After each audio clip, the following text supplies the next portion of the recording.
Well, I'd like to say that it was different, and it inflamed children's imaginations.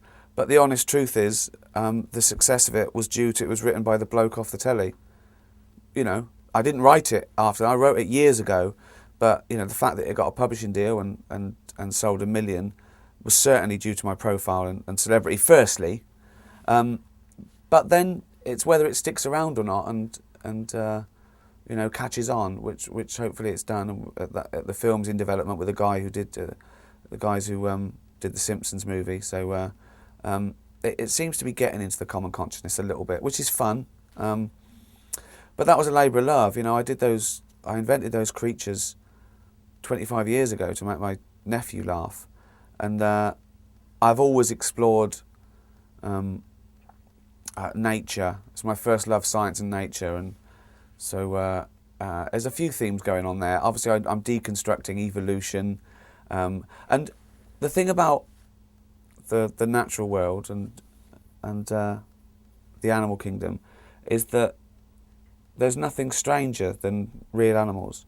There's nothing more remarkable than the difference between a bee and an elephant, or you know, pollination, or you know. So you have to go into the realms of the surreal to get stranger than, you know, real things. I talk about science. My new tour I'm working up is called Science, and I say at one point, I'm talking about spiders, and I say there's 37,000 different species of spider. 37,000 different species. I mean, there are millions and billions of each species, trillions of the tonnage of spiders in this world is ridiculous.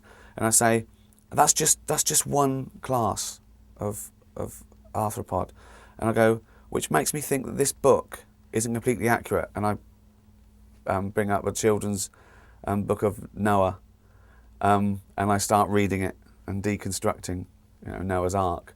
I was talking to Carl Pilkington, the guy I do the audiobooks with, and I was saying to him, you know, of course it can't be true. Of course it can't be true. How could they get there might be 4 million species of animal for all we know. I said, how did they get them all on one boat? He said it was a big boat. I went, oh yeah, okay, it would okay. Even if the boat was big enough, why didn't all the animals attack? Why didn't the lions eat the antelope? Why? He went, because you always pull together in a crisis.